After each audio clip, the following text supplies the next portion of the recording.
You hear someone walking around inside, rearranging the furniture.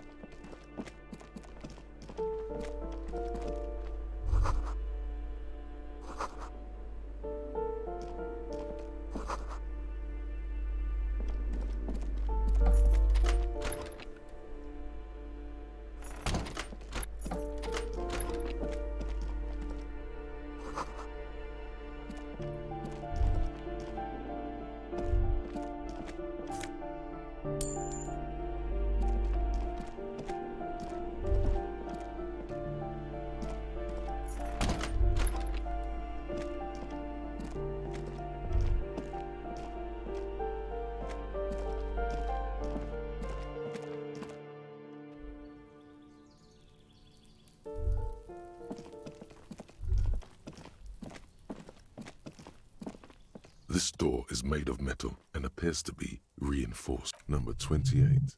This is where the cleaning lady said the smoker on the balcony lives. Let's see if anyone's home. No one answers. Looks like the young man we are looking for isn't home. I think our best chance to catch him is in the evening. We should return tomorrow after we have finished with our day's work. How about 9 p.m.? Sound good? Tomorrow, 9 p.m., right here. Apartment number 28. Good, let's go. Remember, tomorrow, he's probably gone for today.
There are several footprints in the mud, left by work boots.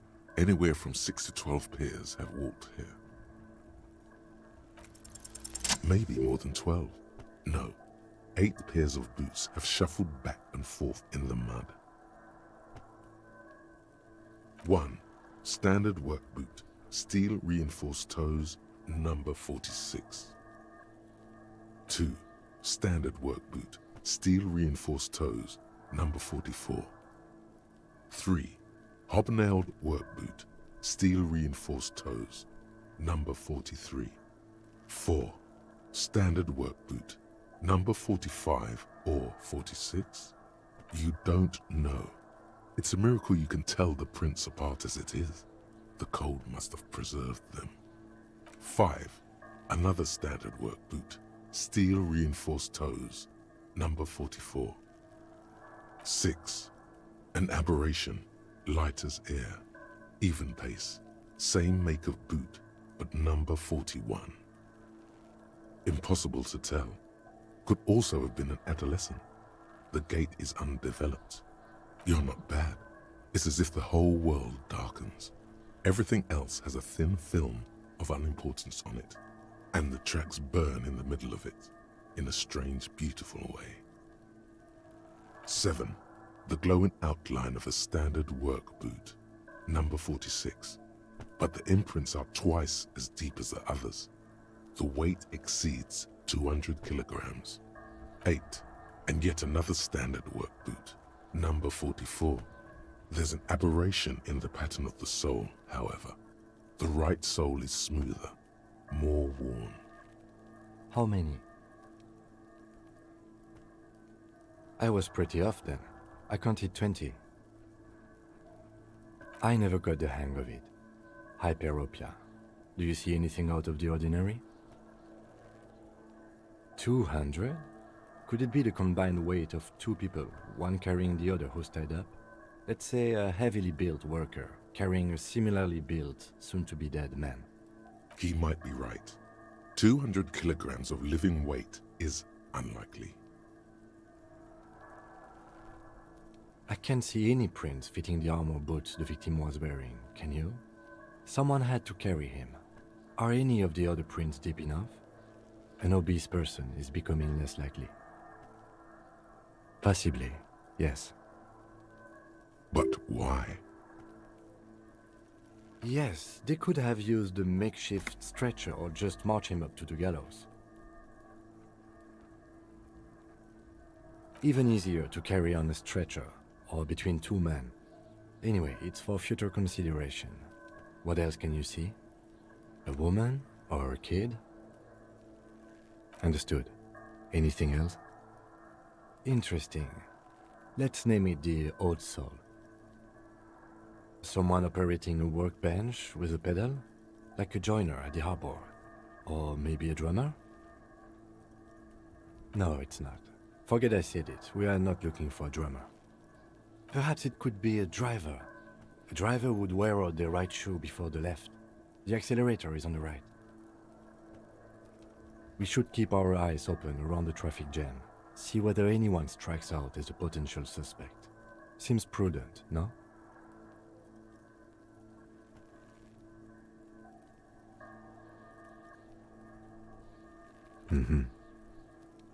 A week, maybe?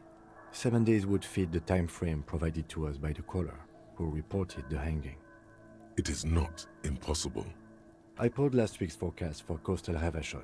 7 days below freezing. The day before, the day of his hanging, was the last warm day.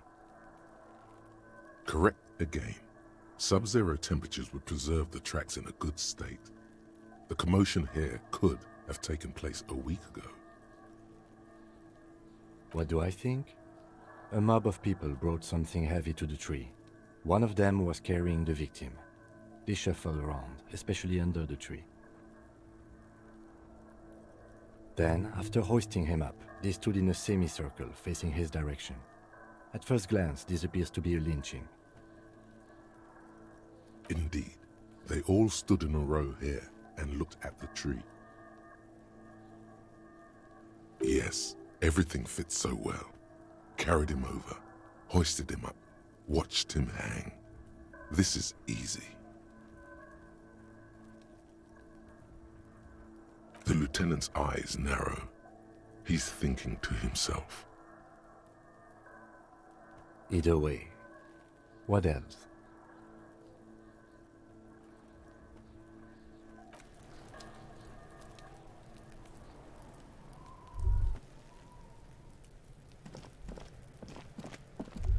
This trash container is locked. The sliding lid has a padlock that says, "Whirling in rags."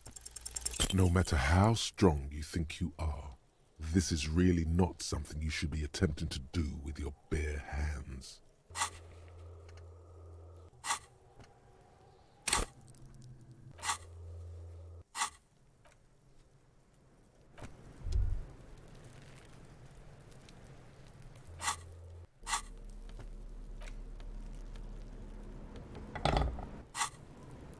This trash container is locked.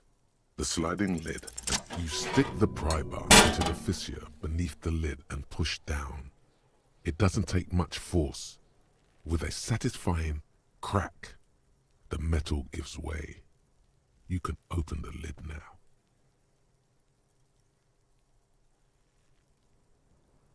Don't. Maybe you shouldn't. There is, but you won't like it. Sweat forms on your brow. The smell of rotten food rises to greet you. You see soggy cartons, dirty rags, and organic waste. We're just in time. This hasn't been emptied for over a week. You see Milk, an egg rest with one broken egg in it, some pasta wrapper. Picking up the soggy packages somehow feels familiar. A box falls into pieces in your hands. Batiste Soleil cereal. There are plastic pasta packages below, and turbo noodles. Nothing of note, however. Among the threadbare kitchen towels, something catches your eye. A pair of denim trousers. As the legs of the slime-covered jeans begin to unspool from the garbage, a rank corpse smell fills the air. The victim's clothes? Cadaverine odor is faint. If these belong to the deceased, they were removed when he was still in the early stages of decay. Drop them in here, officer. Guitar-marked blue jeans. Pockets empty or emptied. He wore them with a belt, too, a white belt. The loops appear stretched, but the belt is missing. That's it. Do you see anything else in there? I have another bag here. Something slimy catches your eye. A drab, long-sleeved shirt, olive-colored, appears from the food waste, dripping with pus. This is a military-type overgarment. No label or serial number. This is the kind of rib-knit shirt that's worn over light armor to conceal it in an urban scenario. Anything more? The rest of the rags are just kitchen variety waste. A yellow old mug that catches your eye. But other than that... All right. We should go to Gart again and ask if he knows who put the clothes in the trash. It could be as simple as someone from the hostel cleaning the yard. Or that one.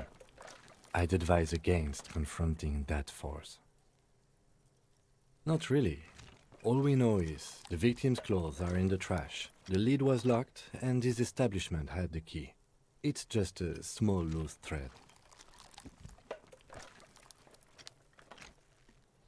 The lieutenant nods, then looks back into the trash container. It's just organic waste, cold and slimy on your hands. Apple and potato peels, mostly. Unidentified sludge, and the occasional chicken bone thrown in for good measure. But nothing. It's nothing. Nothing more to see here. What's this? A blue piece of plastic sticks out from the apple peels. It's shiny. Looks like the corner of something. Something larger. A clipboard. A blue plastic clipboard with moist papers hanging from it. They look badly damaged, but you can still make out forms and notes, written in a man's handwriting. Officer, is that your paperwork? It is. Look, the plastic has the RCM street grid on it. You've even got an autopsy form in there. If you don't mind my asking, how could you have let your paperwork end up in the trash?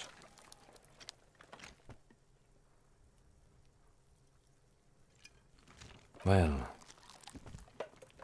lucky we found it.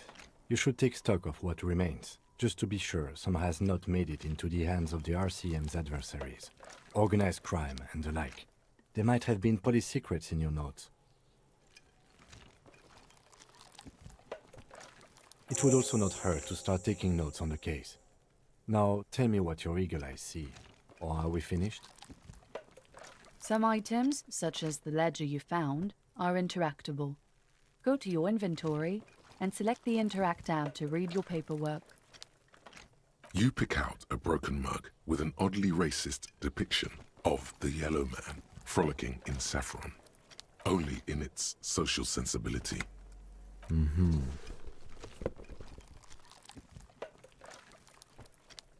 The container sounds a muffled gong.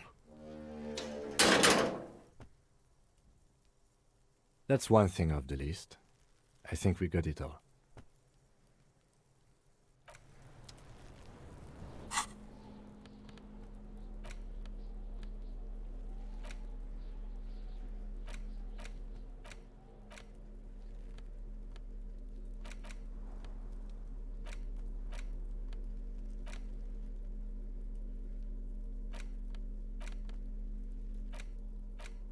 It's the ledger you found in the trash. A pitiful cabbage of white and yellow papers hanging from plastic board, barely held together by a metal clip.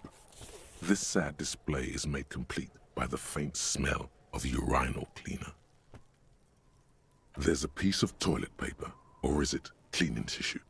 No, it's toilet paper, desperately sticking to the back of the blue plastic clipboard. It's a metaphor for you.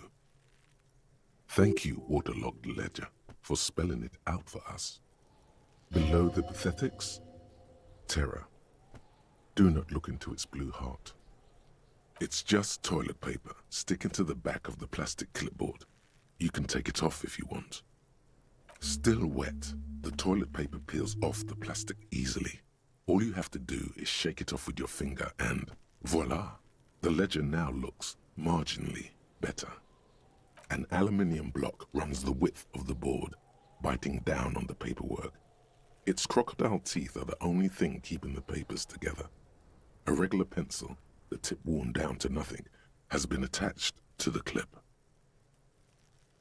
The surface is interrupted by a silvery sticker. It's rectangular, sparkling with iridescence. You don't know how you didn't notice it before.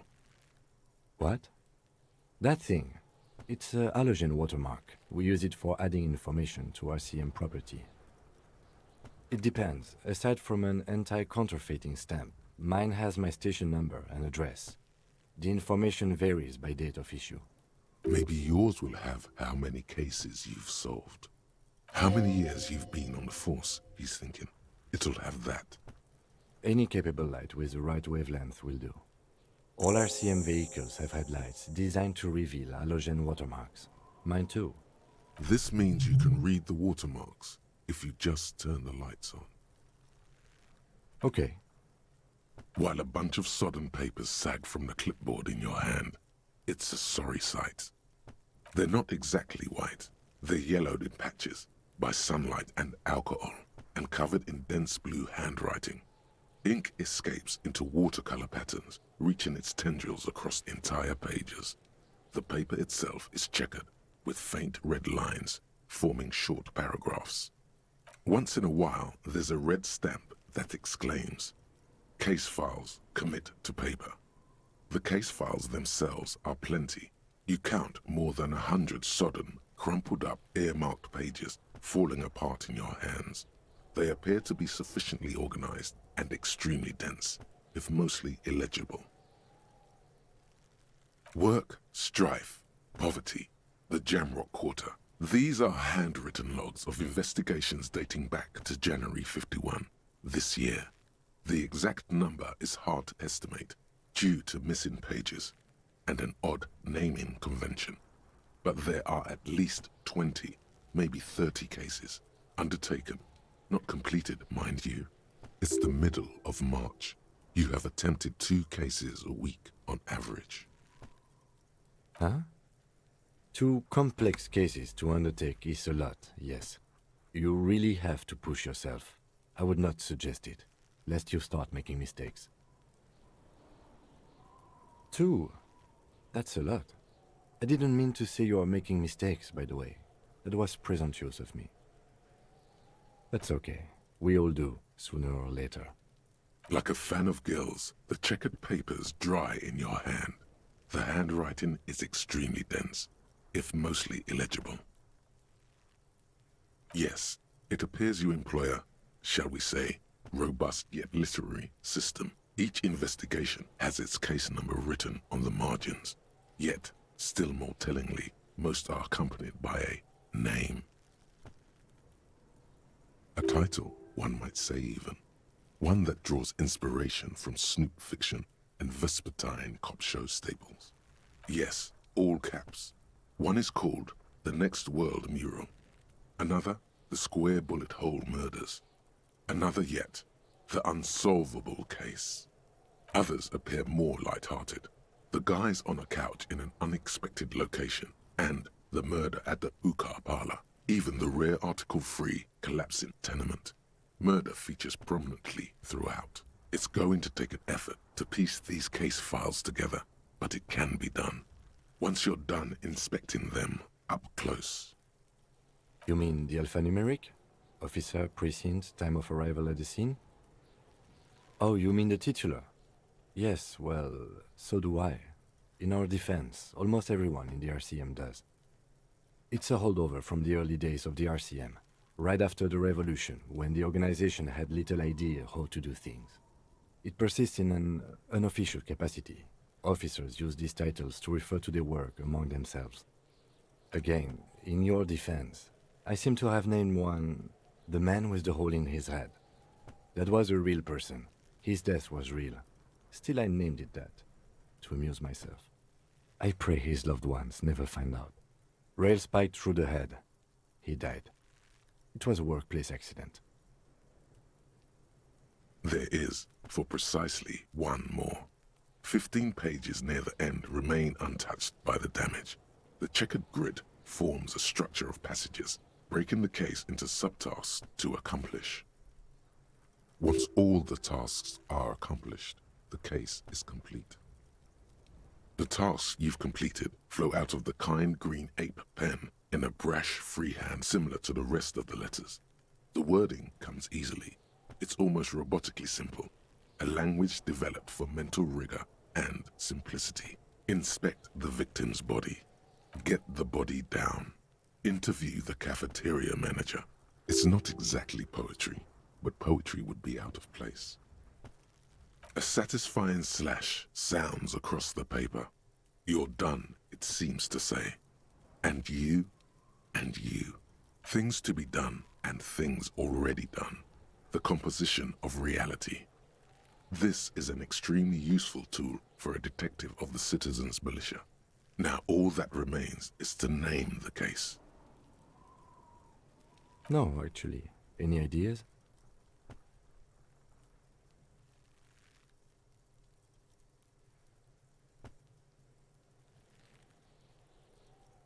Furies. Yes, well, I don't know. I have to be honest, I'm not experiencing the internal strife that it refers to. And also, could you make it less poetic somehow? Just a normal case name, you know? Think, what would that be? A good normal name. Yes. You know what that normal name is. Great. That's great. That's actually what I was thinking too. The Hanged Man. Good, strong name. We have a very good name for the case now. I'm going to start calling it the Hanged Man. It's good we sorted this out. You don't exactly close them, so much as distance yourself from the smelly papers. They're a little further from your nose now. Yes, you can piece them together using the alphanumeric code on the margin. It always begins with HDB 41, then date of initialization and time of arrival on the scene, followed by the title. For example, HDB 41120111700, the Next World Mural. Why yes, your precinct number is 41. Every last alphanumeric in the files begins with it. And these are your case files. It's safe to say HDB are your initials.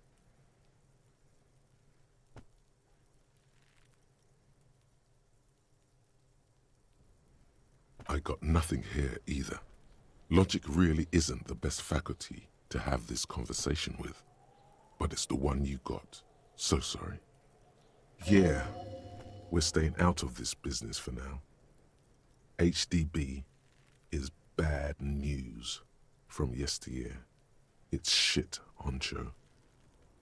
It takes about half an hour to piece one together using the system you've devised. Where do you want to start?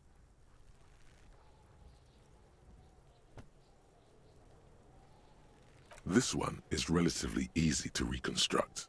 Overnight on 1202, a graffito, nay, a mural, appears on an 8-story tenement overlooking central Jamrock. The building is a sparsely inhabited ghost tower, part of a failed real estate development called Grand Couronne.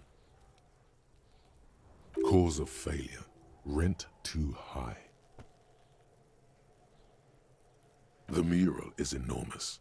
Two silhouettes, a man and a woman, are kissing. The text cut into their form reads, "True love is possible only in the next world. For new people, it is too late for us. Wreak havoc on the middle class. People call it that thing and that fucking thing. It's visible for miles. In 2 days, the station's complaints desk gets clogged with requests to remove the bummer. You and your partner are assigned to the case.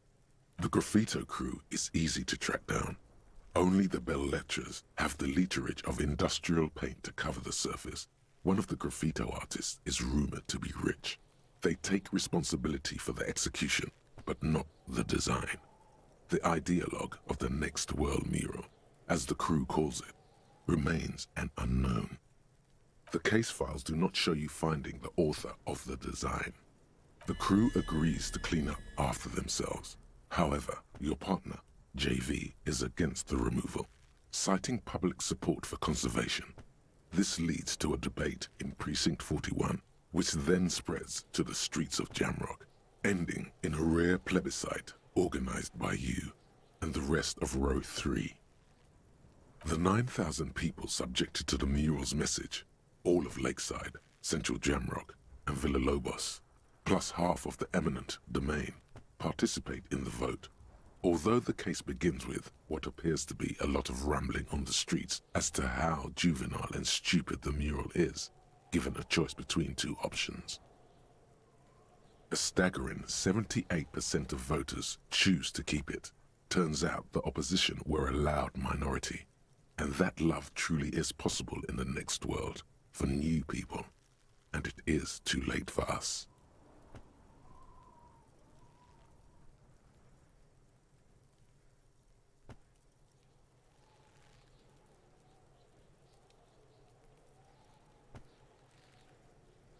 In any case, it appears to have been a rare case of civil activity in the quarter, and agreement as well.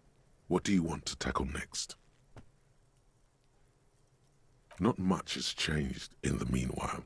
A bunch of sodden papers still sags from the clipboard.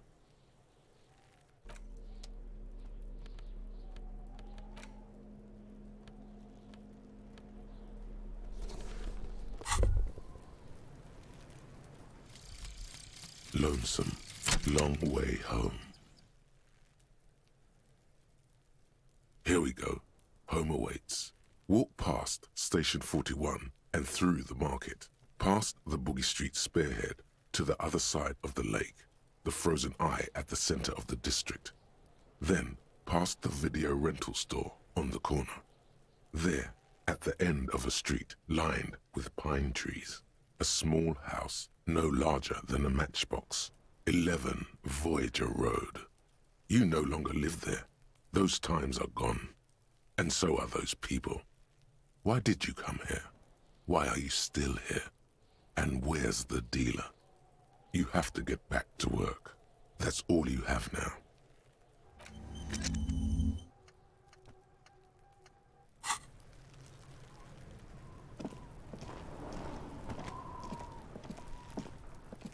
The man before you is naked, but for a pair of underpants and white boot.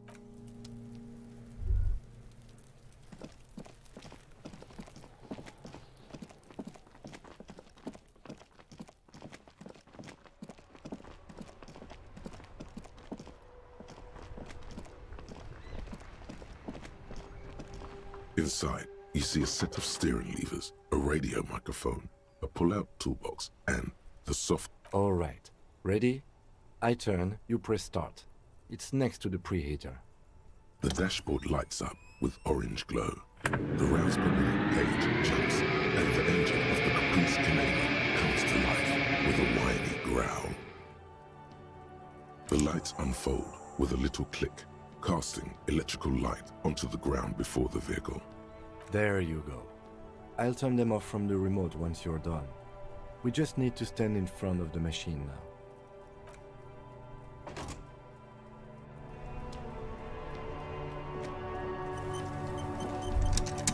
As you hold your ledger's clip under the headlamp, an iridescent hologram appears, a street grid and the veins of a great river. A familiar sensation washes over you. There she is, Revachol West. Around the borders of the watermark are dozens, no, hundreds of micro-perforations. The rectangular watermark is overlaid with the logo of the RCM, and yet the major arteries of Revachol are all recognizable. They shimmer in the Kanema's headlights. You catch a faint glimmer from a broken beer bottle in the distance. Sounds. Two men engaged in a drunken argument, followed by the closing of some distant window. Ah, Martinez at night. Let me see. Right here. No, it does not.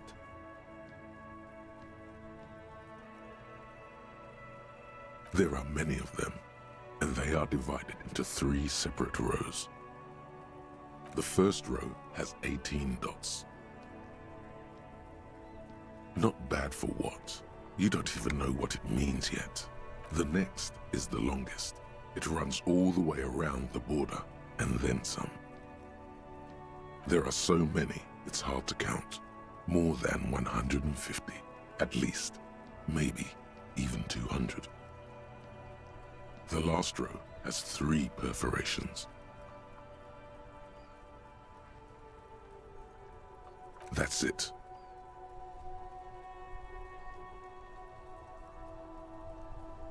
Those are perforations. They represent your record as an officer of the RCM. They are your statistics, as it were. I should have guessed you'd keep a record. Officers often do. Let's take a look. Alpha male officers who are proud of their numbers often do. It's meant. The first row represents your years of service. 18 years. Okay, not bad at all. What did you do before you volunteered?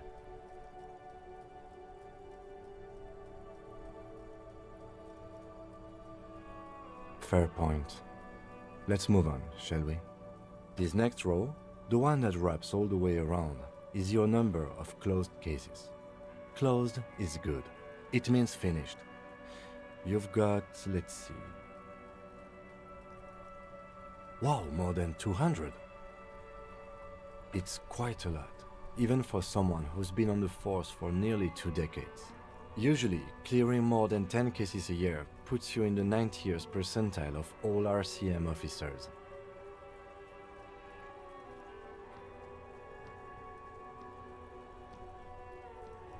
Right. Those are your confirmed kills. You've got precisely 3 perforations there. For an RCM officer, especially Precinct 41, which is in the Jamrock quarter, it's rather tame. I mean that in a good way. There are certain officers who treat their kills like some kind of ghoulish game. If they do happen to solve a case, it's usually by accident. But it seems as though you are, or at least were, one of the good ones. So we have that to be thankful for. Yes. Everyone has their own method of coping. Some more effective or self-destructive than others. Personally, I find it helps to keep up a few hobbies. Oh, this and that. Let's not get into it now. Why not gardening? You've already got the gloves. It's meant in earnest. Please don't mistake it for a jab. The lieutenant nods. Right. I'll go turn off the lights. You can now see your statistics on your journal page, to the right of the task description.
promising race pupil returns.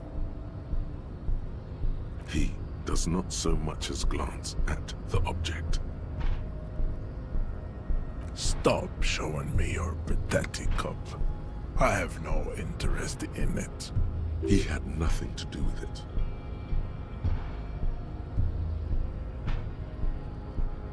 And?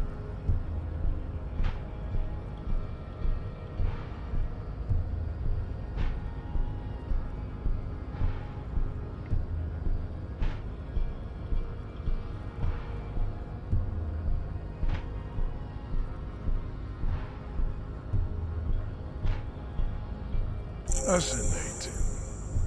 The Revacholian degenerate shows signs of racial self-reflection. How did you accomplish this little feat?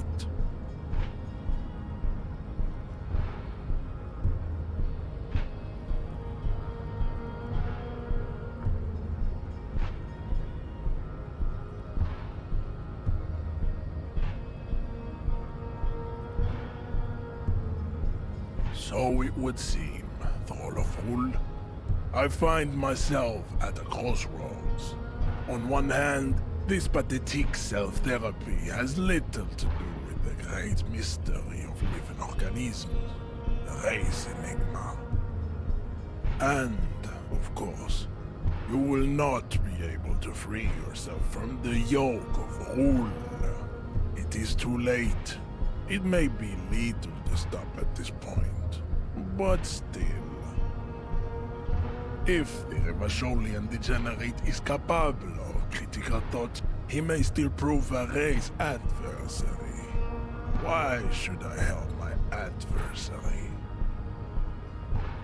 Jean, baby. Do the heroic thing. That is not possible.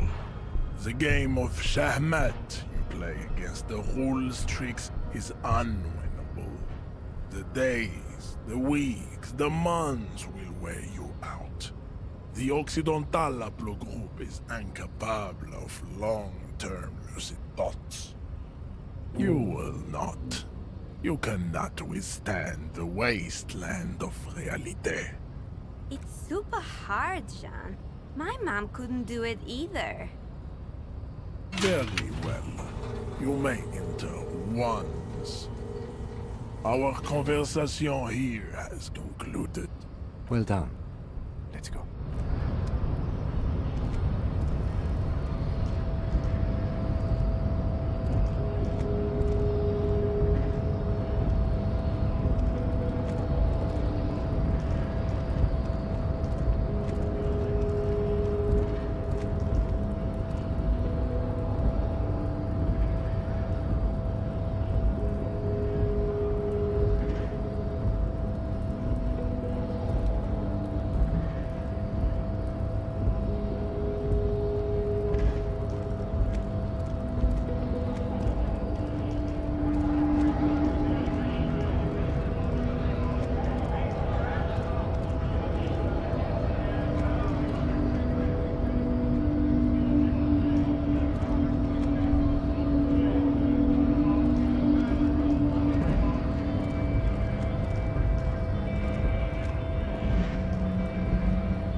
On second glance, someone has forgotten to properly close one of the drawers.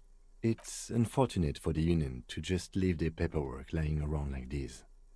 Let's see what's inside, he thinks. The drawer opens smoothly. Inside is a well-organized selection of brown folders. hundreds of documents containing logistical data. Two kinds of transactions stand out. Materials coming into Revachol from the outside world, from Muindi, Grad, and even Ilmara. And the same materials being handed over to companies inside Revachol, Kuron, Coal City, La Delta, and Jamrock are listed among the many districts where the imports are being sold. It's hard to make sense of this thicket of company names, dates, quantities, and percentages. You try to focus, but the lines are getting blurry.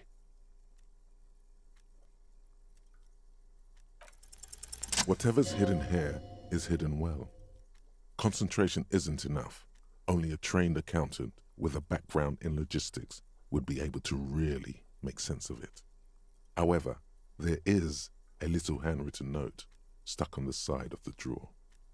It appears to be a to-do list written in large, uneven capital letters.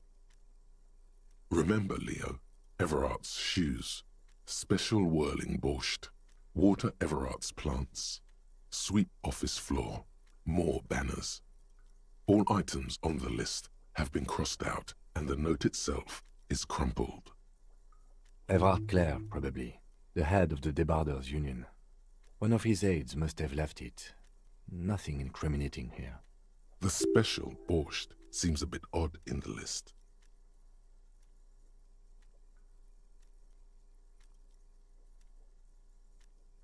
What is so special about this borscht? Code for drugs? Booze? Blood?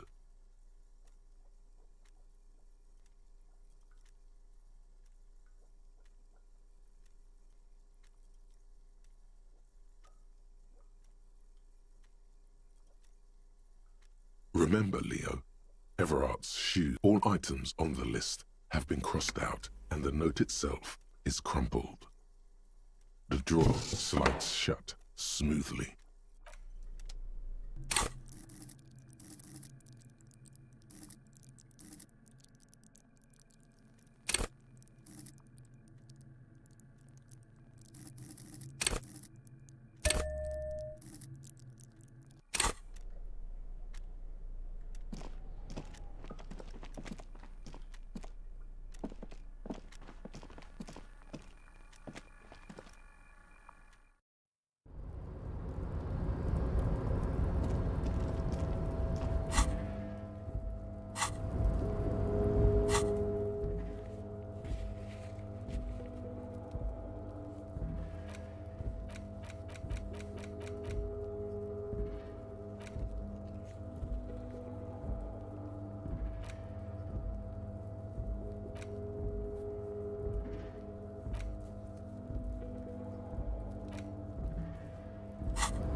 This is the night watchman's booth.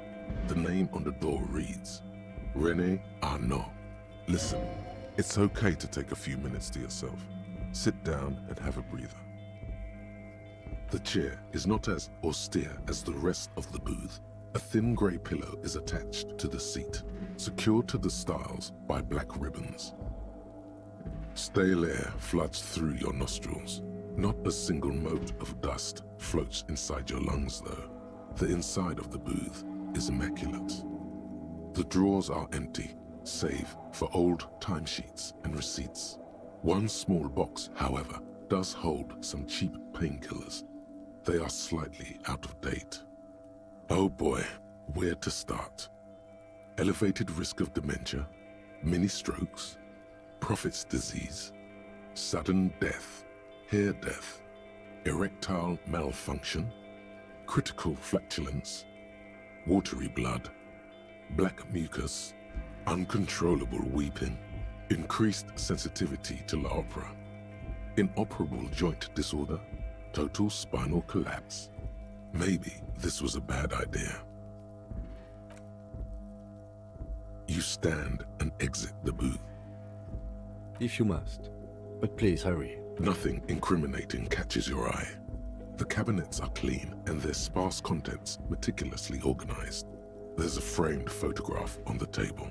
It's a black and white photo of a young couple out in a street fair.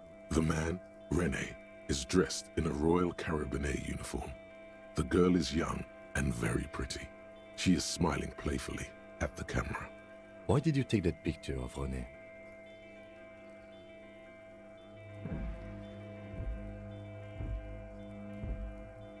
Fine, but let's move. I don't want to be seen snooping around here.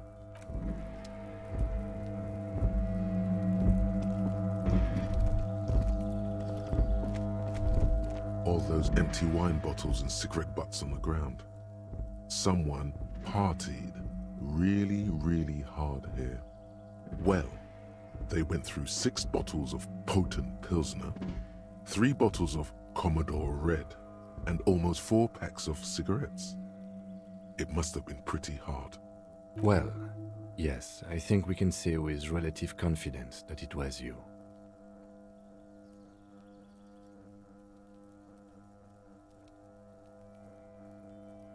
Yes, this scene isn't exactly ripping with joy.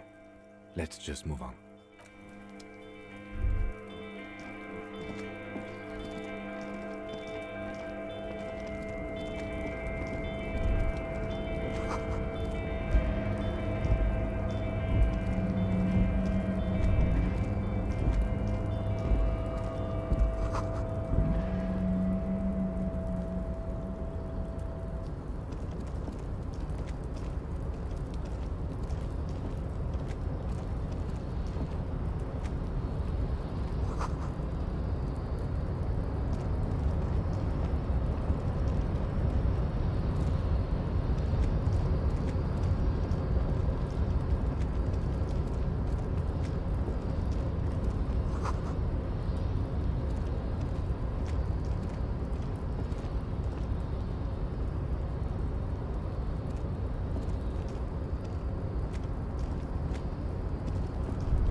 Container, I'll turn you nice and red. Container, put the logos on.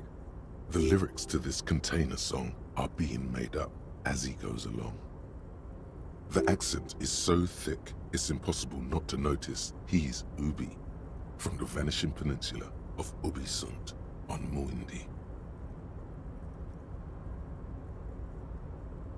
Container, used to be Wild Pines. Container, now belongs to Everard. Everard, he looks after everyone. Huh? Well, hey there. How can I help you, mister? I see you are not a union man, mister. Did you get lost? You're not one of them scabs, are you? I mean, I don't personally mind. Folks is just folks, you know, and folks gotta eat. Just some of the other guys don't look too kindly on the scabbing kind, if you know what I mean, mister. Oh yes, born and raised in Irish, mister. Mum had to leave my dad after he got a bit violent. Took us here to the new world.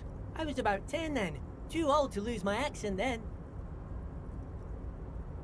People say us Ubis are up to all sorts of trouble with sheep and other animals and whatnot. I just want you to know there was never any of that where I come from. No, sir. Those are just nasty rumors. Thank you for clarifying that, sir. Oh, I'm just making some covers for them containers here. Yes, I am. So it's easier for the crane operators to spot them. The containers in the yard are green in Wild Pine's livery, and the mountains rising behind Leo is all red in Union colors. It's like some red infection was spreading outwards from the container yard's core.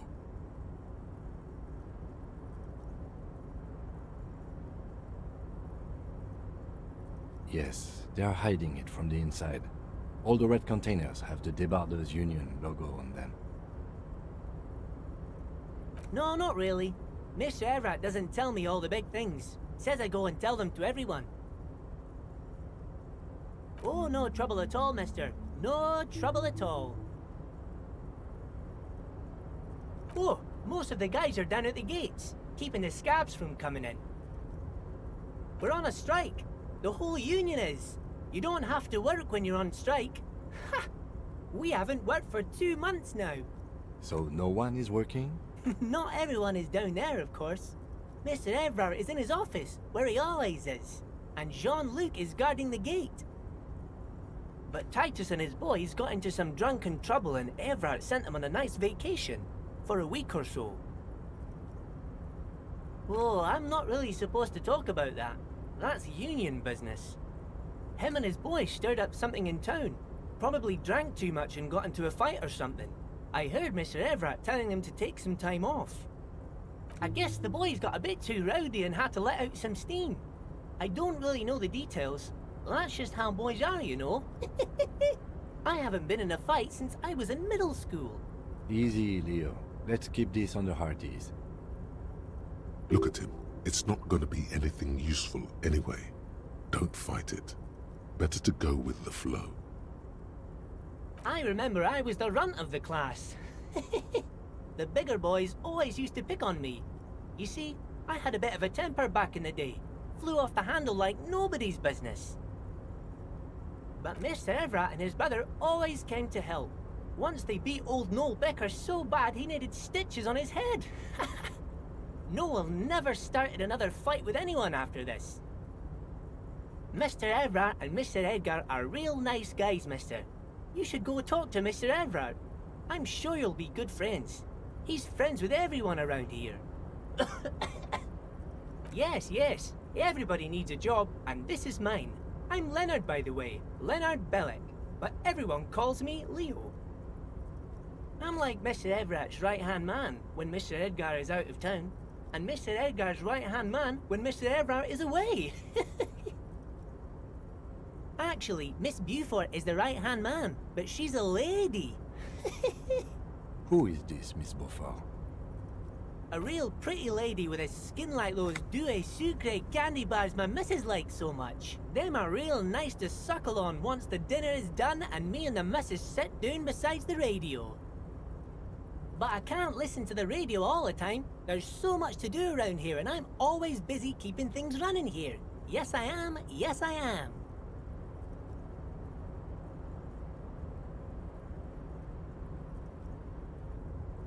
Yes, this place really seems to run like clockwork. Keep it up, Leo. Well, thanks a lot. Coming from you, it means a lot, really. Sometimes I feel some of the guys don't really get how much I bust my ass for them here. But you guys are alright.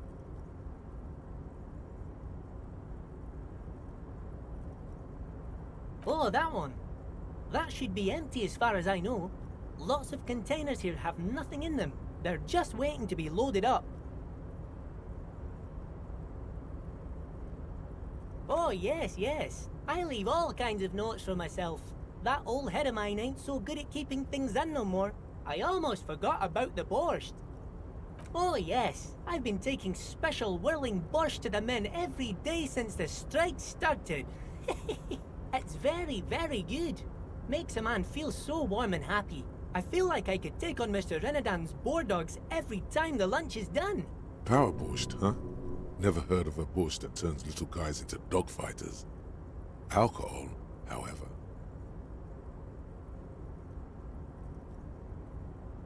Yes. I'm taking it to them.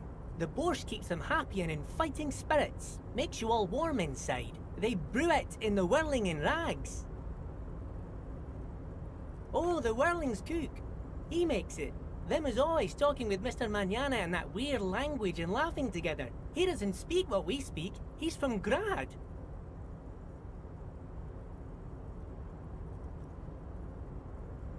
Oh, sure, mister. Sure. You do that. Yes, sir.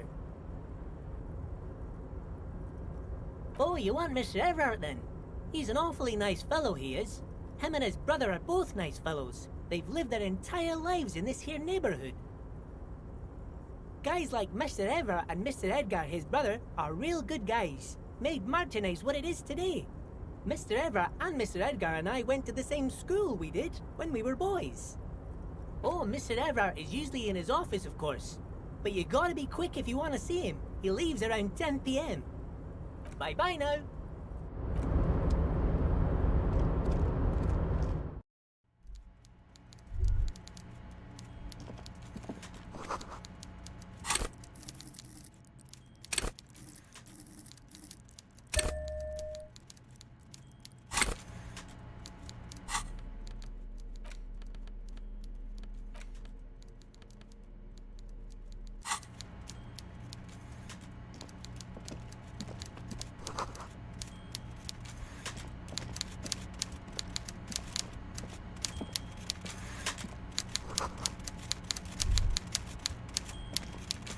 Before you is a walrus of a man seated behind a large desk.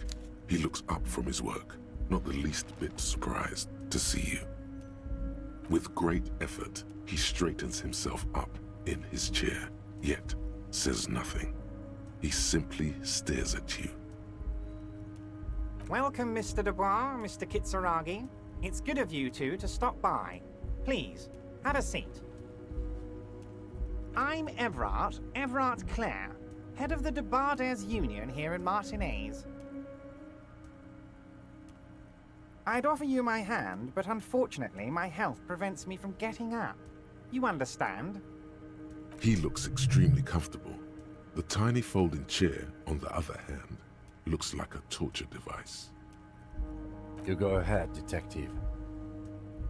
Whatever he has in store for you, it can't be good, he thinks. I'll do my best. Forget about that. What's with this Dubois stuff? You're getting some seriously bad vibes from that name. Excellent, Mr. Dubois. I can see that you're a reasonable man, and reasonable men can be of great use to one another. So tell me, how can the head of the Debarders Union help a representative of the Revachol Citizens Militia today? The chair you're sitting on has got to be the most uncomfortable chair in the world. It's violating your backside. Oh, by the way, I heard you got a rather rude reception from a certain Lawrence Gart. Some people have no manners, it pains me to say. This should take care of that nonsense. It should be sufficient to cover your expenses for a few days and patch over your differences with a cafeteria manager. Go ahead, take it. Hey, that's 25 real. That's good money. Think of all the stuff you could.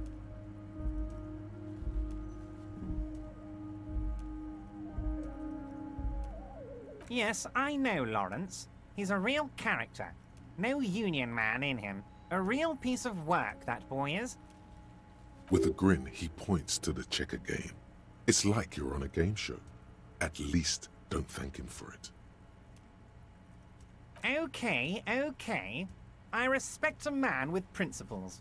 No handouts, then. Now, I'd like to set your mind at ease about one other matter. Your lost gun. Let me assure you, Union people are on it as we speak. I've got my best hounds looking for that lost gun. His slug-like lips move, but all you hear is an echo. Lost gun, lost gun, lost gun. The world is swallowed by a black hole of fear. Only two words escape its gravitational pull. Lost and gun. When he said, "Don't worry," he actually meant, be very worried.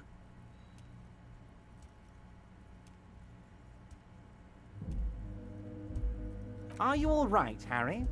You say you got this, but you seem a little anxious to me. Don't be.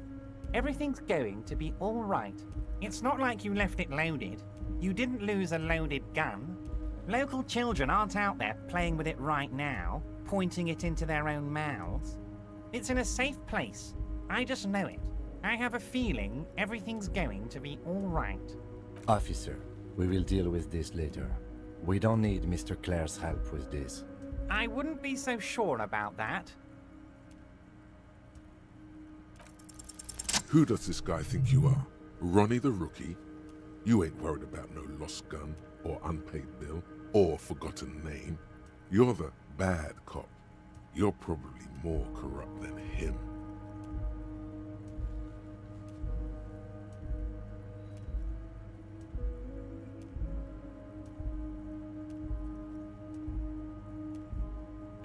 The fat man does the same, sinking deeper into his chair than one would think is physically possible. He seems to be enjoying your little display. Good. Now lean in with some corruption. That we do, Harry. Let them say what they will about you and me. We're both born fighters.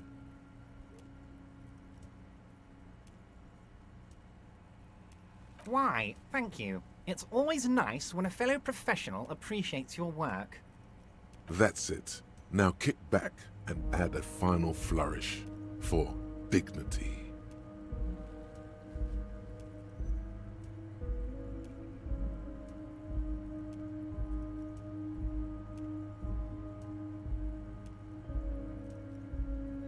You strike me as a reasonable man, Harry. I like that in a lawman. Let's cut to the chase, shall we? What can Everard Clare do for you?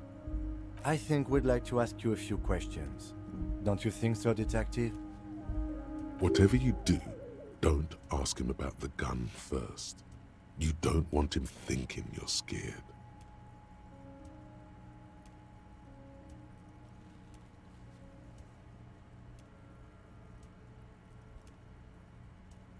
You might have noticed there's one hanging on a tree behind the hostel cafeteria. Oh my. Don't take this question personally, but why would I get involved in this matter? Mr. Clare, the man was hanged with a cargo belt, a steel-reinforced cargo belt. It's safe to assume the Union had something to do with the murder. Besides, getting the body down would benefit all of us. It's a stain on the neighborhood. I can certainly see how having him up there might start affecting some real estate values. But of course, all joking aside, I am going to help you. Jean-Luc, my boy, I'm sending 2 police officers down. They have a dead body in a tree problem they need help with. Namely, they need it to be taken down. And, Jean, please take it easy with the race signs. He's had enough of that. You can find Jean-Luc down at the gates, but you already knew that. Anyway, he's going to help you. Wait. You need this to get in and out through the gate. Here, you're one of us now. A real red and white Union man. Take care, Harry.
Oh, hey, mister.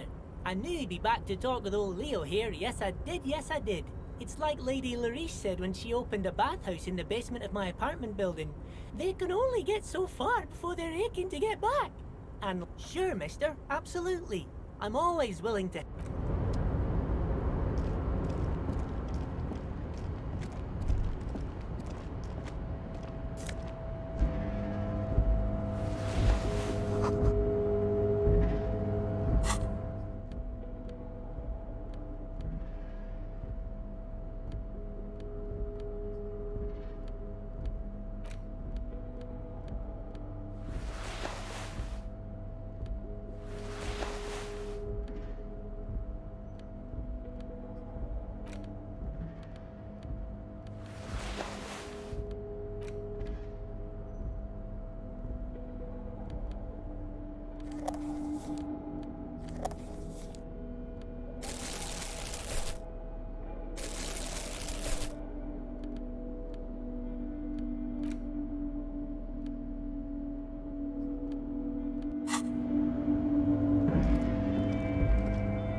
A rusting control panel with several knobs. 2 buttons marked Marsh and Arrête are faded with use. It seems to control the large crane above. A container is attached to its hook block.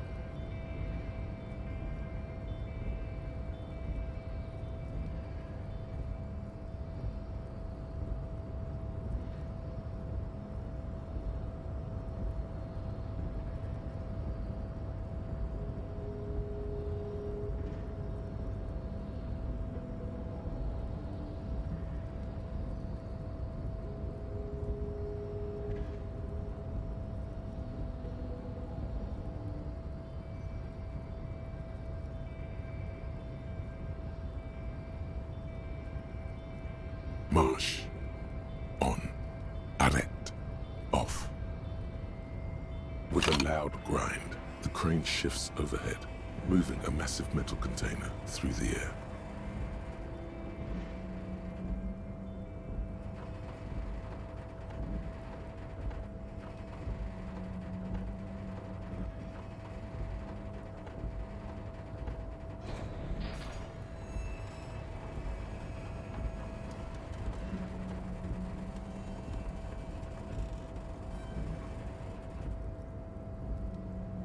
And, with a surprisingly quiet thunk, the crane places the container down. The harbor sleeps as the strike rages in the distance. The crane can rest again, now that its purpose has been fulfilled. Moving this container, of course. For this purpose it was built. For this purpose it has acted. And now it will rest. I can't see how that was worth the wreckers, except for seeing the crane in action, which I admit was satisfying. The crane does not return to its original position.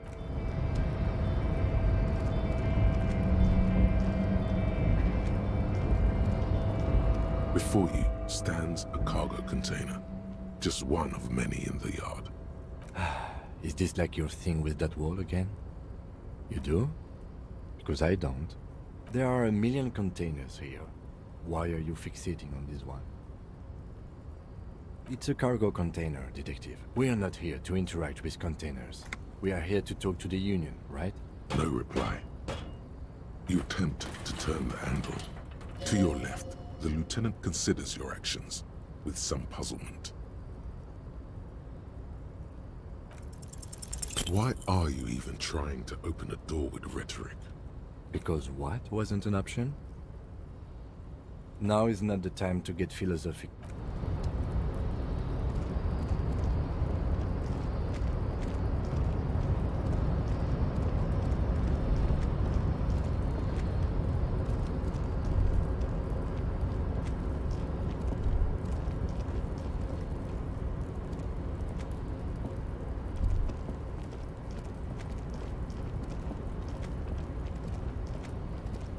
Looks like someone left his tarpaulin cloak hanging on the railing here.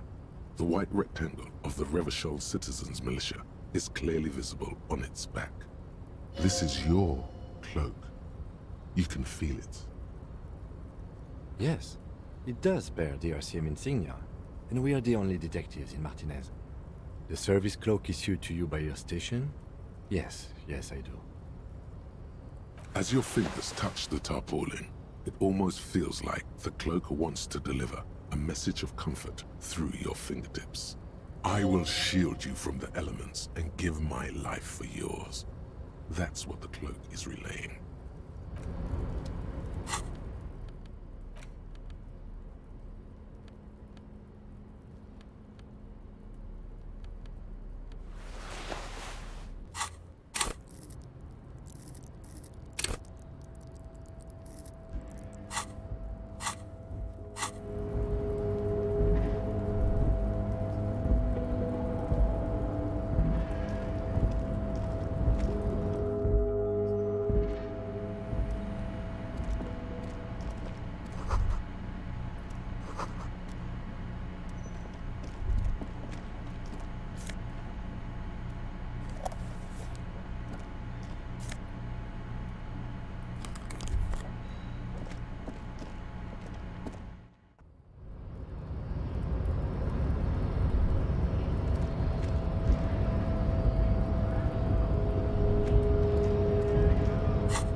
Promising race pupil returns. So it was. My unpromising race pupil entered the harbor and used my superior to give me orders. I salute your cunning and will remove the body from the tree with my bare hands. You're so noble, Measurehead. There's a but. But while I am gone, someone must stand guard on the bridge. That someone needs to be you. Both of you.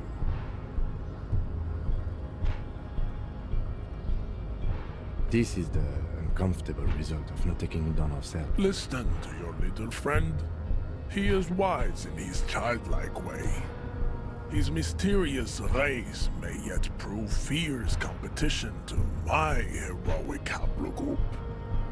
Babe, see that they stay here the whole time.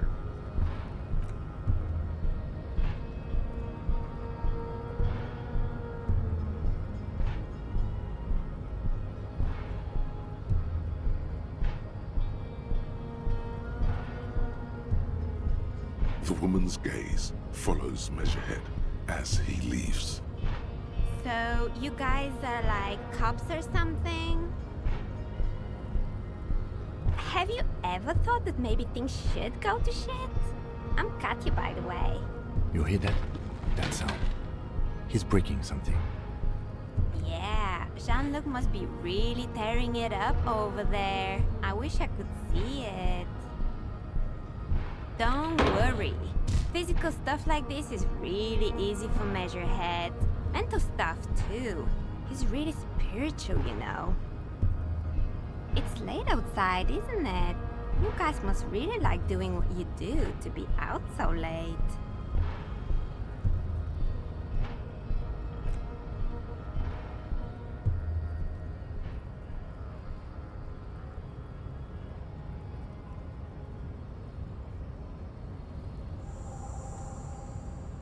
The corpse has been removed from the tree. Stand down and congratulate yourself. You have sided with Ray's victory today. Farewell, ham sandwich. You are a Union man from now on.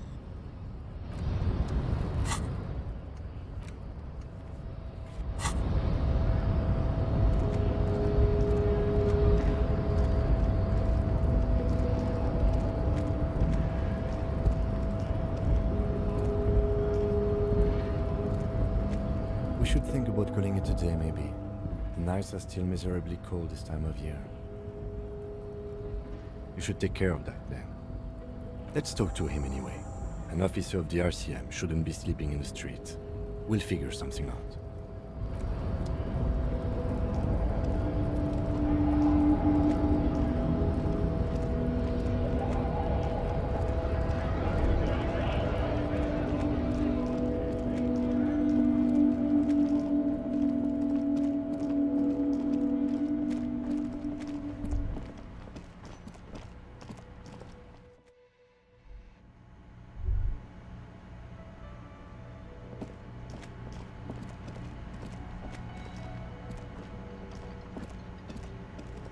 Can I help you?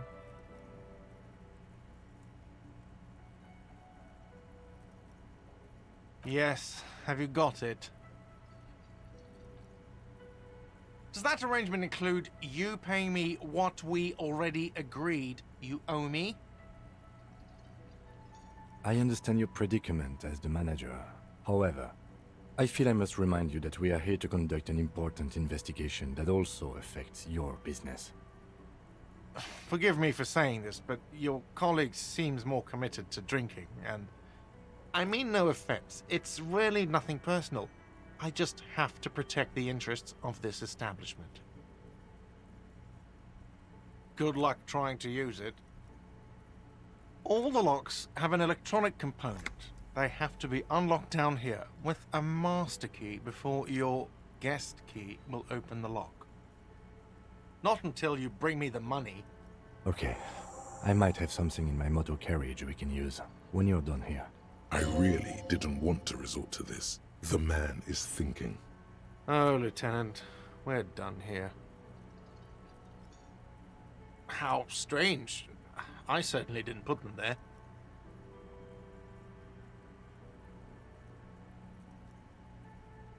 Sylvie had the keys before I got here, and I can vouch for her. I can vouch for all my staff. None of us would tamper with the crime scene. The trash collection service? CS Municipal. I don't see why they would put anything in the trash, though. Ah, the elusive CS Municipal. I doubt we'll be able to track down who was sent here last and when. This will have to be one of those little threats that solves itself down the road. On Clinton Street, near the Boogie Street Diamond, a small truck rattles down an alleyway. It stops by a rusted trash container. Two men, their faces rough and swollen, jump out. They look at the container despondently. CSM is written on their backs. Thank you anyway. Yes?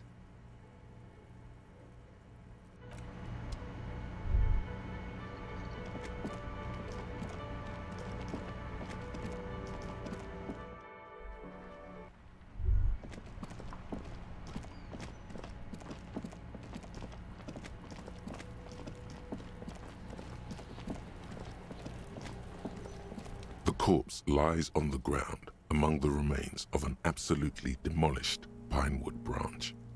It's gently laid on one side. Mr. Measurehead has done a good job. Nothing is too broken or compromised. The victim is ready for a field autopsy. Yes. 1. Investigation of the scene. 2. Initial examination of the victim. 3. Field autopsy. 4. Transportation of the body to the morgue. We are on number 3. The RCM's 4-phase murder scene processing manual. The fuck are they on about? Cop's gonna cut his shit up! It's not about cutting. And no, you and I are detectives. The honorary rank of detective signifies our ability to handle the entire incident chain, from autopsy to cleanup to social work.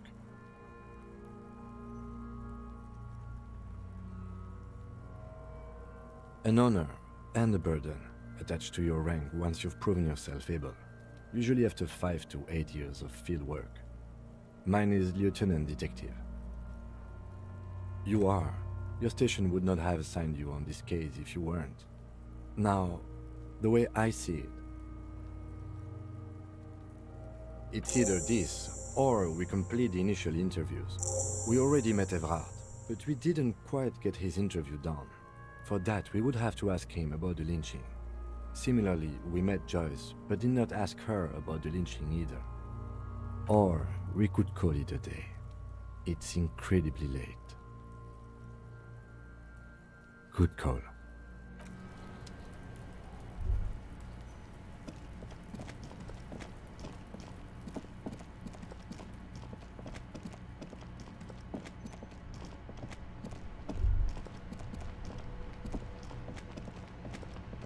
Inside, you see a set of steering levers, a radio microphone, a pull-out toolbox. I have something here we could sell.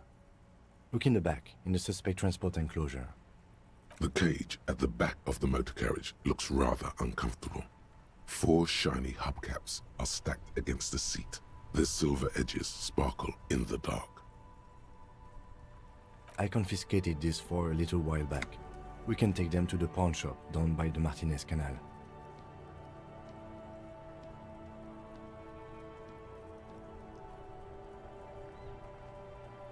There are spinner hubcaps, frivolous things you put on your wheels. When the wheels come to a stop, the caps keep on spinning.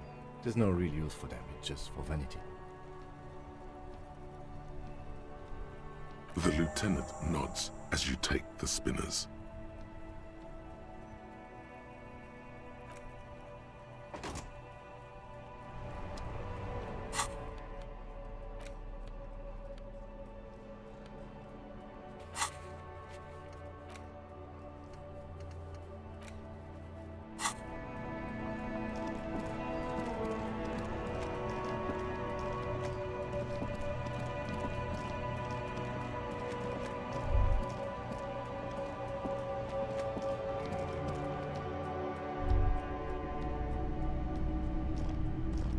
Greetings on this fine night. What brings you here? The pawn shop is always open. Feeling warm and enthralled by the movement of light, while the mind continues to race forward. Lucky bastard, he's probably on Parolidon. It's tough to come by on the street. A drug developed by the military to treat and prevent radiation sickness. It has psychedelic side effects, and it makes your eyes turn yellow.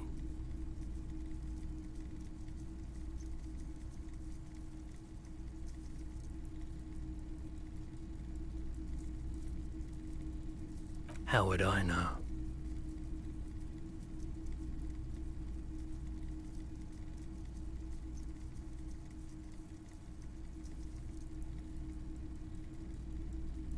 I've had to take it, you know, since the People's Pile cleanup. I was with the Emergency Relief Brigade. He's taken it for mental and emotional, not physical pain these days.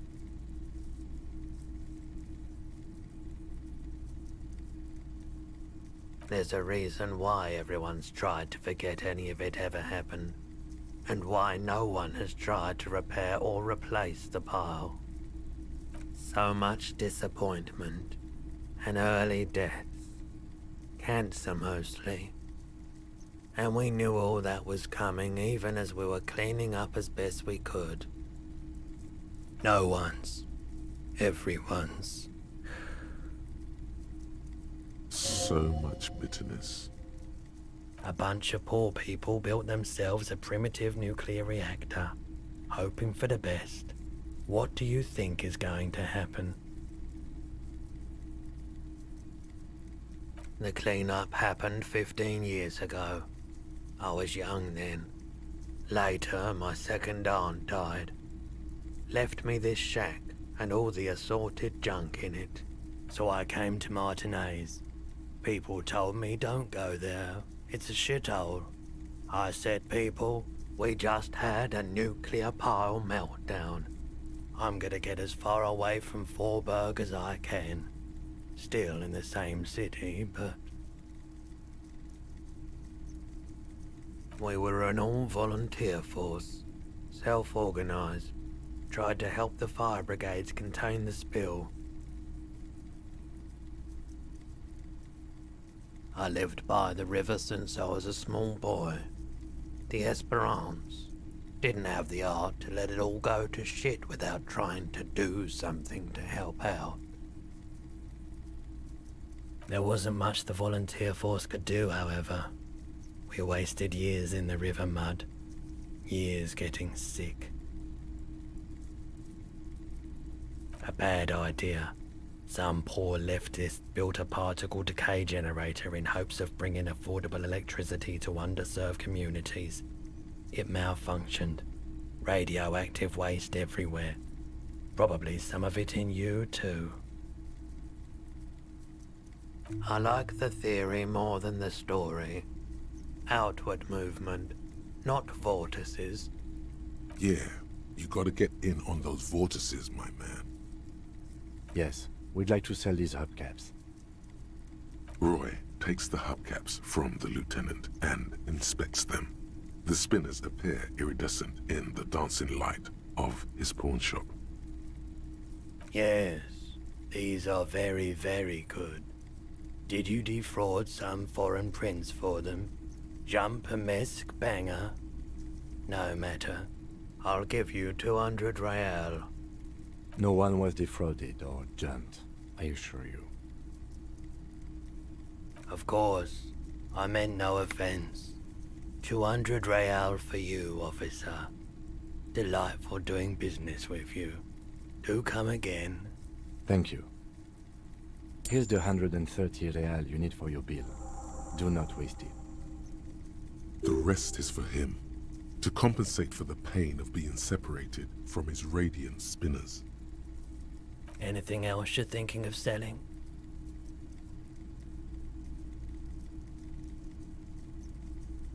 Another time, perhaps.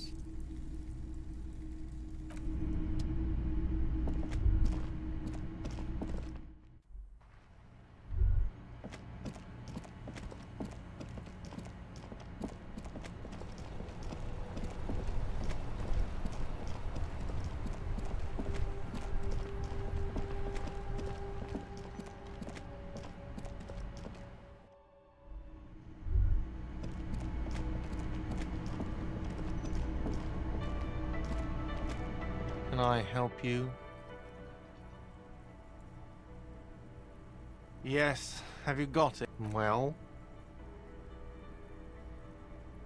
Great, thank you, officer. That's all I wanted. Payment for services rendered. If you continue to stay here, I just ask that you please pay your nightly bill in advance starting tomorrow. The electronic lock to your room has been disabled till 9 p.m. tomorrow. Please pay for each night in advance starting tomorrow. 20 real per night. I'll take a room here too. Of course. Always happy to have officers from the RCM as guests. Anything else I can do for you?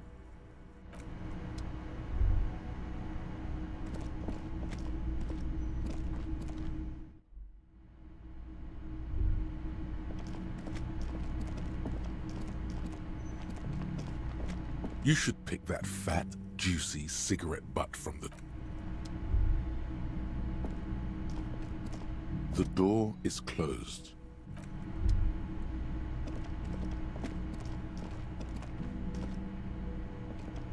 This is the door to the room you redecorated. Just a moment. You had some questions earlier, I believe. And besides, we should discuss our progress on the investigation. Let's go out to the balcony.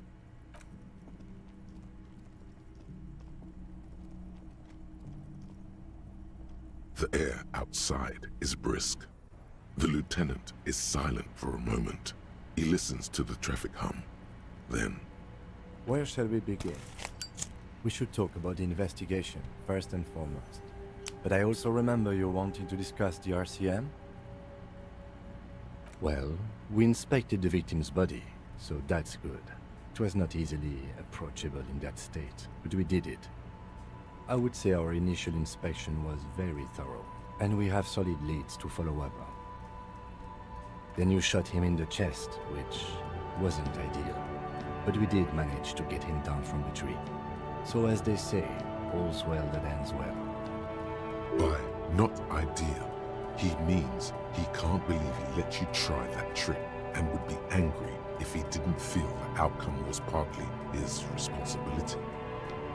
Being sober also tends to help with precision. At any rate, we still have to perform the autopsy. However, we did do a thorough search of the crime scene. That's great. Moving on to the interviews.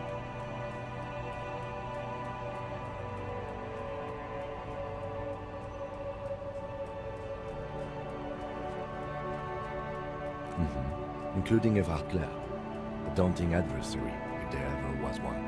He wasn't particularly forthcoming with useful information, however. He's not saying much on the matter because he thinks you could have gotten more out of Everard. We talked to Joyce, Monsieur, but didn't get any information from her.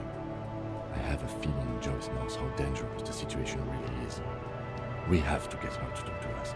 If Kim is emphasizing something this much, it really must be important.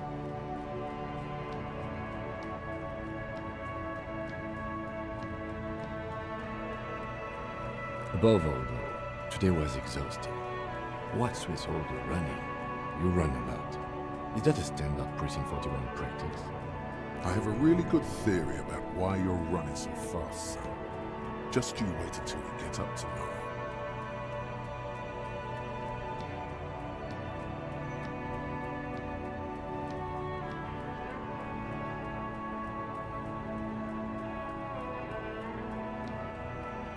All right, and forgive me, this is just something I have to ask.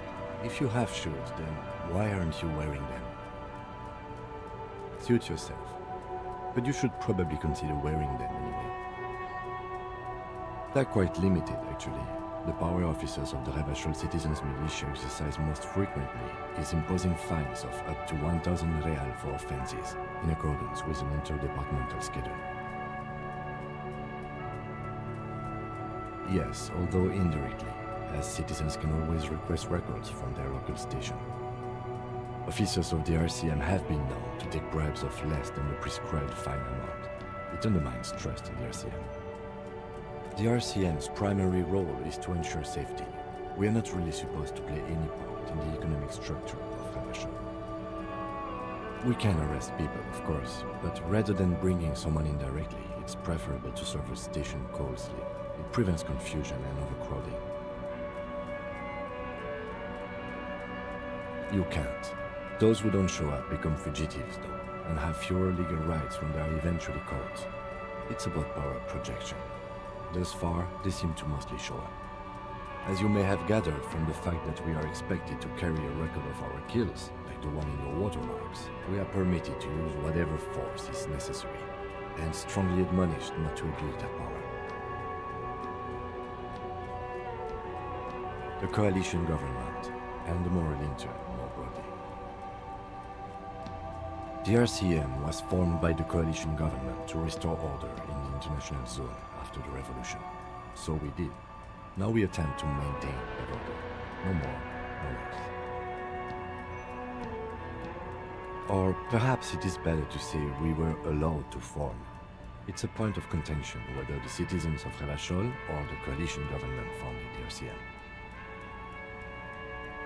Silence. A great comment to such a conundrum. The Moralists International are the world's largest political organization. You know who they are. They have been running this place after the revolution failed.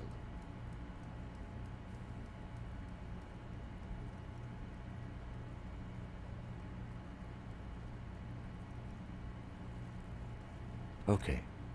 They're a union of center-left and center-right parties across the Real Belt. Our coalition government is just one of its many projects. They also run the ICP, EPIS, most intergovernmental organizations in the world. What do they believe in? They are Dolorians. They believe they continue the humanist project set forth by Her Innocence Dolores Day 4 centuries ago.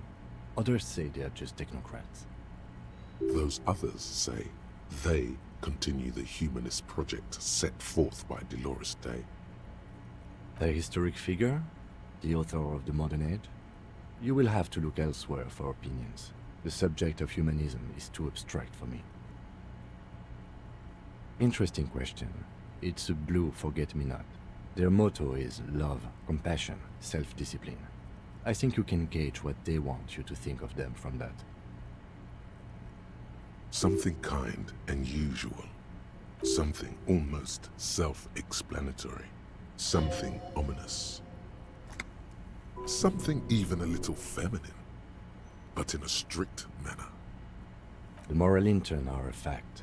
I try not to have opinions on facts until they change. And it doesn't look like that's about to happen. Do you?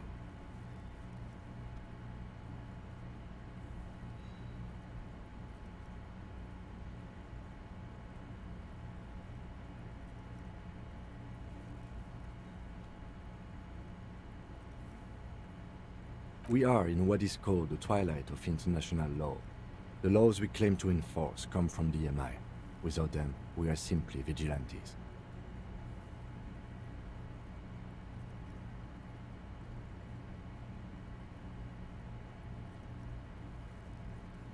Then you will adore Martinez.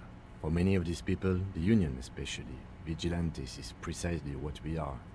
Personally, I don't enjoy it much. The lights of the orphan district are reflected in his glasses, the red and golden orbs of the motorway sliding like pearls on a string from east to west as Revachol commutes back to the suburbs. Tomorrow is Tuesday. Monday is over. The dying lights of the city shimmer below. Slowly, like luminous clouds, they pass on his lenses. The lieutenant looks at his slim cigarette, contemplating the next drag. This soldier is the highlight of the day for me, he thinks. This little stick right here. They really don't like us here. And the mouth on that kid, Kuno. It's different inland, in Jamrock and the GRIH. It's our fault for leaving this place to the dogs, to the Union, to the company, not daring to come here more often. This place has fallen between the cracks, the jurisdictions of our two precincts. We run this city. West of the river is RCM land. It's incredibly hard. Human beings are... But we are in control, and it's worth it. The organization works, our systems work. If they didn't, the city would disintegrate. Me too, but I wouldn't count on any drastic changes in our lifetimes. I have a cigarette every night when I go over my notes. It's something of a ritual. Oh man, he looks so devastatingly cool with that cigarette. Yes, it's been a long and eventful day. Yeah, it's getting very cold now. Let's go.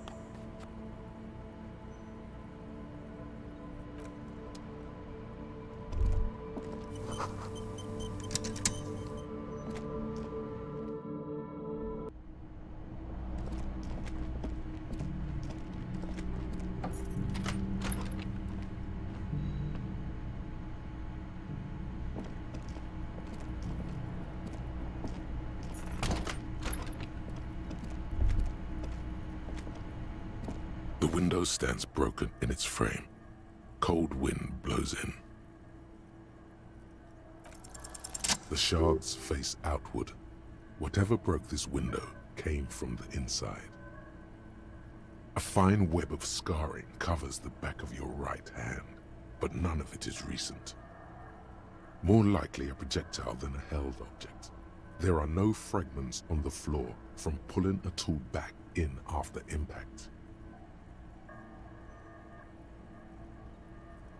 It is too large for a bullet, yet too small for a piece of furniture. You're looking for something heavy and larger than your fist. The single green shoe you found fits the hole almost as well as your foot. It would have also been heavy enough if thrown with force. Congratulations! You smashed the window with your own shoe. That's why you only have one. If you're lucky, you might still find the other on the balcony outside. A cool wind gushes in. Your toes curl up from the cold.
There they both are, two identical shoes, both copiously green and indiscriminately snakeskin, reunited on your feet, like two baby crocodiles.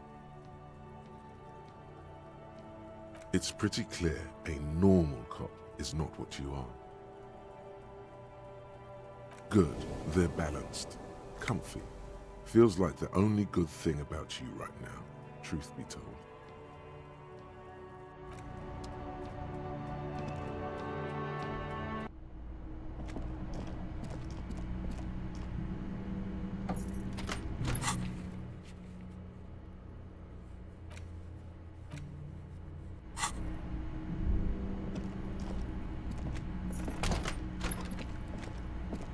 The fan stands still.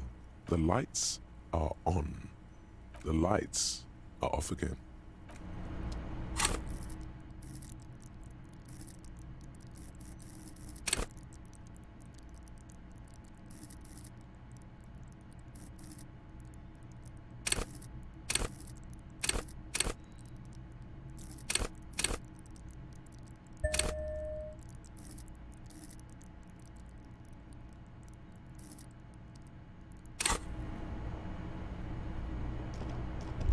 The bed is cold and not particularly inviting, but it's yours. The sheets look awful. The option to go to sleep becomes available every night after 9 p.m.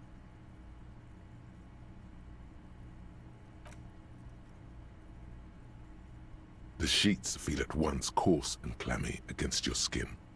The bed sags beneath your weight as you stretch out and finally close your eyes.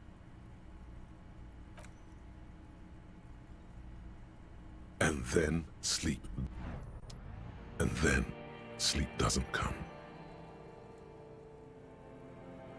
Obviously, you're in bed with your eyes closed, but it's not happening. Maybe it's the bed's fault. Its synthetic filling has separated into hard lumps. The pillowcase smells oddly. It barely covers your toes, stretching over your soft belly. This is your body here, intimate and warm, breathing. Under your thrumming eyelids, you see a dizzying array of colors. You won't get off this carousel quite so easily. It's a little better. Colors, scenes, and half-formed phrases still litter your mind. Part of you is still trying to solve the case, isn't it? Your breathing steadies. A great silence washes over you until your eyelids twitch in your sleep and images start forming.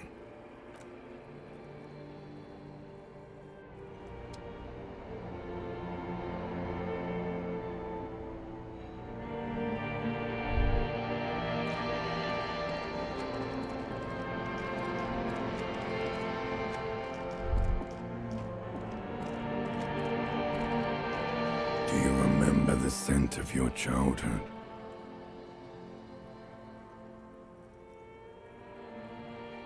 Do you remember your wife's hand on your face? Do you remember the warmth of her thighs between her legs and in her mouth?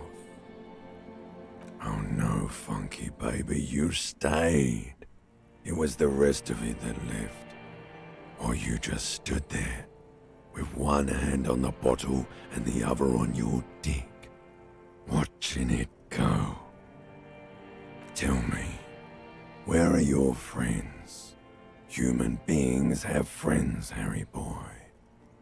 Where the hell are yours? No, it's gone. 3 times gone and never coming back. You failed. You failed me. You failed Elysium. You're not coming back from shit, thrashing around in that high conductivity state of yours, bumping into things and acting like a clown. Who are you kidding? Everything. The pale and the useless. On the surface, the outer magnetosphere, burning furious truth. 8,000 years of written history.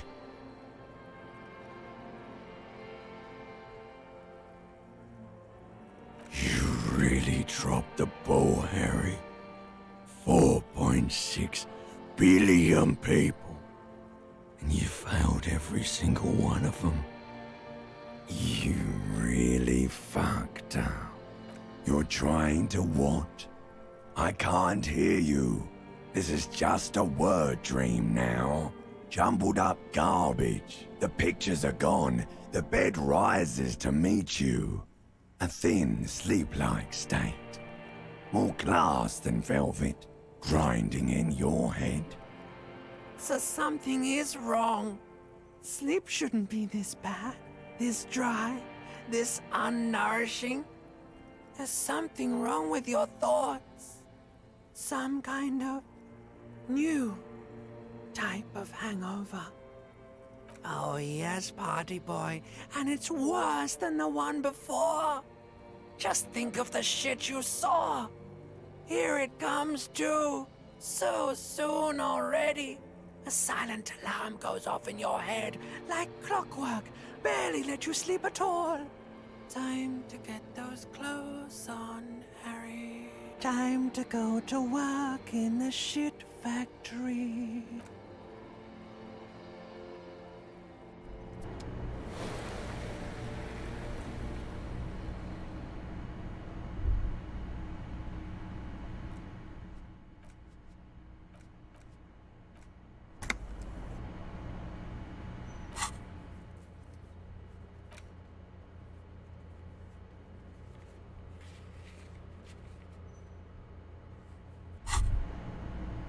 Good going, buddy. Really? Because you feel even worse this morning than you did last night. You mean, why are you so tired? Too tired and down to even think? It is worrying, isn't it?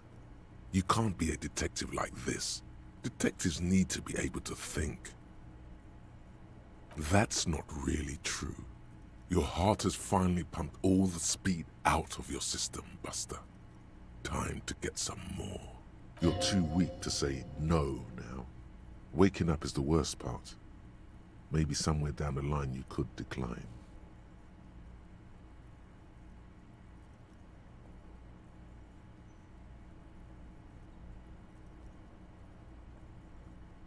Are you sure? Ready to live as this pathetic shell of yourself for days? Basically, a week. Let's be honest, 2 weeks. Maybe 3. You won't make it. Half the town will be dead by then. You will be fired. Suit yourself, slow, sad shell man. See how you do without your spark.